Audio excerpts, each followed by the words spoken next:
Tell me, just for history, Betty Finney House. How did that name happen? Yeah, she was a professor. Betty was. Yeah, Betty. She was a professor at Millersville, and her son lived in New York City, and he was diagnosed. Oh, I never knew that. So that brought Betty into the world of HIV. And Betty is a very vocal woman. You know what I mean? Now, she's passed away, but she didn't take any. She studied hard, and she had a son in New York that had lots of friends with HIV. So Betty really learned real quick what it's like to live with HIV. And then she came back and saw how horrible people were being shunned down here in Lancaster. So she and Father Pete, they put their foot down and says, we're going to do something, you know. So, we figured out all the things that were being taken care of. Like I said, everyone wanted to have support groups and this and that. So we figured out one thing that was missing, and it was housing to help these, low-income people or homeless people living with HIV. So we put together a nonprofit to address housing needs for the low-income people. And then Betty was instrumental in helping put that together. So we had a meeting to try to figure out what in the heck to call it. So we called it Betty Finney House Corporation. But Betty was just wonderful. I had 72 clients and apartments all over the city. And if anything I needed, I called Betty, and she'd be sitting with that client. And she was wonderful. There's also a Betty Finney Memorial Garden over off of Lemon Street, I guess it is, Northwest.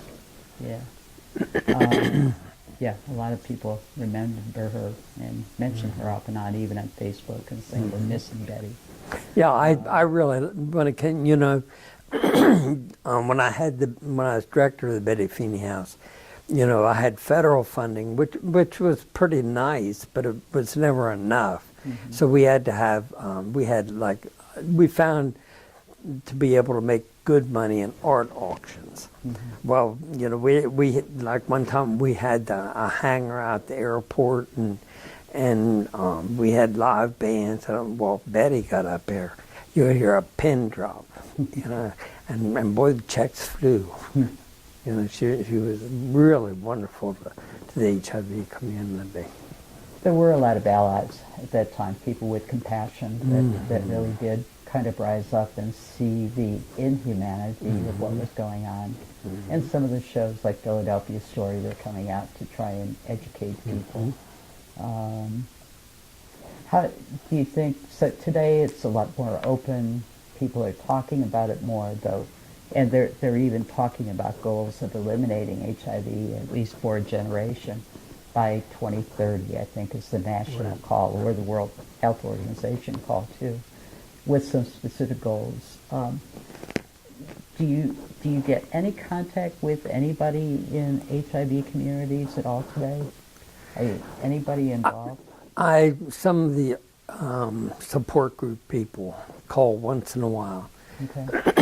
And I see them in the grocery stores, and everyone wants, the support groups. Everything sort of has stopped in Lancaster, but there's definitely a need that we should be, at least once a month, getting together again. We really should. It's because I really miss those people. That I made friends the last 10, 20, 30 years. You never see them now.